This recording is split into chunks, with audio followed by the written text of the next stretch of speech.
Ratatouille, the classic vegetable stew from the south of France. Okay, we're going to start with the eggplant. Let me share a little information. The eggplant with the elongated dimple on the bottom we call females, and they will have more seeds in them as opposed to the other type of eggplant which you will find which has just a round dimple, and we call these males. They will have less seeds. So if you want to make something like baba ganoush and you don't want a bunch of seeds, now you know which eggplant to pick. So now we're going to cut them into a large dice, and that's roughly around 3/4 inch. See, this male eggplant doesn't have a whole lot of seeds in it. I'm showing you my knife work here just to give you an idea of how I do it. I tend to group the slices together and in order of size, and then dice them. You want to have all your diced pieces similar in size so that they cook at the same rate, and you don't have some at the end that are overcooked and the others are undercooked. This is all part of good technique and practice. I'm salting these cubes, and I'm going to set them aside to allow the salt to draw out some of the moisture and thus some of the bitterness. This is a typical practice, again, that you use with eggplant. You don't have to do this, but this is proper technique, and I'm showing it to you so you'll have the option.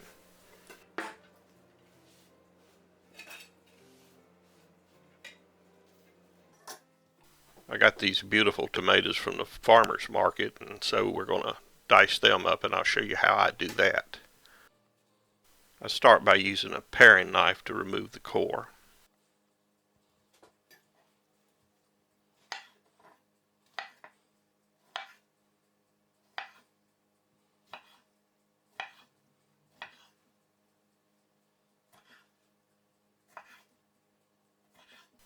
Again, we're chopping everything up to be similar in size, similar to the eggplant, and we'll do the same with the zucchini and the squash and the peppers.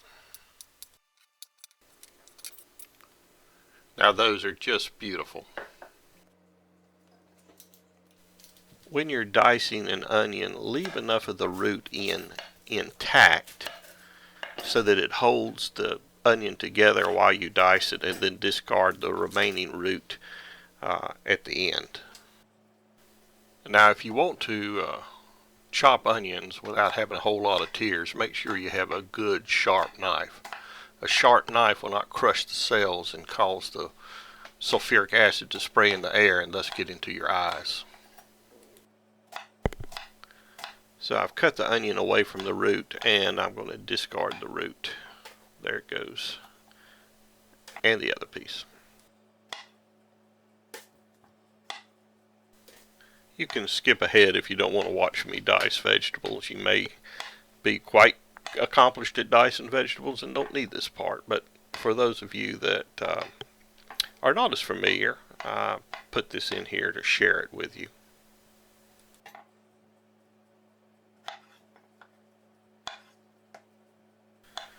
Knowing how to use a knife properly and to chop vegetables properly is really essential to good cooking, and it makes things go a whole lot easier than if you're struggling.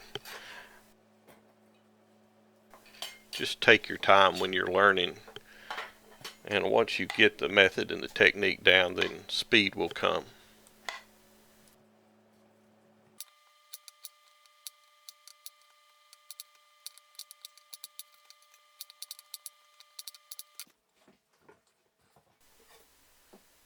This is the way I like to cut up a bell pepper. I start by taking off the cap and then the bottom, and I reach in and I remove the seed pod and shake out any of the leftover seeds.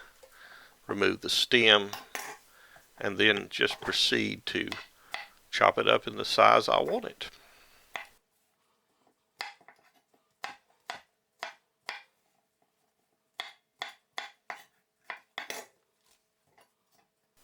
I always remove this fibrous membrane that surrounds the seed pod. tends to have a bitter taste. Always cut peppers from the inside to the out. If they're store-bought peppers, they will have a wax coating on them that they apply to protect them, and it makes it hard for the knife to get through.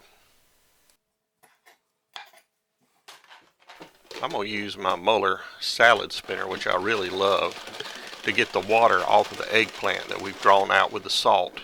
But if you don't have a salad spinner, just pat them dry with some paper towels. There you see the liquid that has come out of them, and that liquid will be bitter. Brown them up with some olive oil over high heat. There will be no need to add any salt because we've already salted them, but I am going to add some pepper at this point. You may wonder why I don't just throw everything into the pot at one time and just season it, stick it in the oven, but this does make a difference, I promise you. Okay, the eggplant's done for now. We'll just set it aside and move on. The recipe actually calls for doing everything in one pot, but you just simply do the eggplant first, remove it and set aside, and then move on to the rest of the elements. Like here, we're going in with the onions first, along with the herbes de Provence, a little bit of salt, just a little. You season as you go. We're going to throw in the basil bundle, and then the little red pepper flakes go in at this time, the garlic, and don't spare the garlic. This is a Provençal dish after all.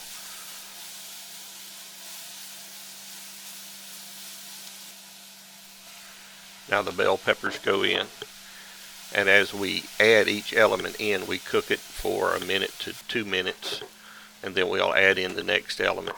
The complete details will be on the website. So what we're doing here is sweating the vegetables. We're getting them to release their aromatics, and then we're adding in a little seasoning as we go. Also, I just threw in a splash of white wine to give it to enhance the flavor. Wine is an acid, and it's a flavor enhancer. And then there go the tomatoes, those beautiful tomatoes that we chopped up earlier. At this point, we're going to cover, turn the heat down to low, and simmer for 10 minutes. Okay, the 10 minutes are up, so let's add back in the eggplant. Stir to combine.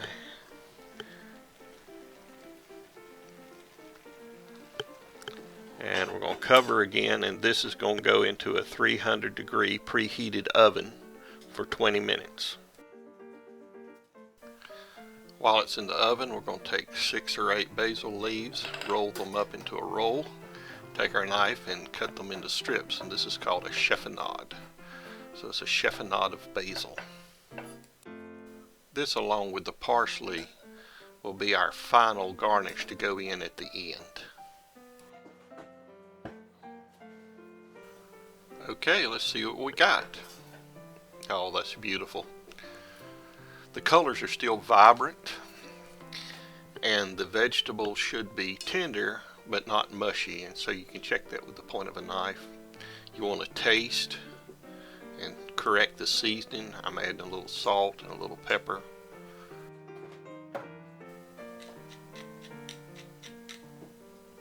Now in goes the chiffonade of basil and our fresh minced parsley.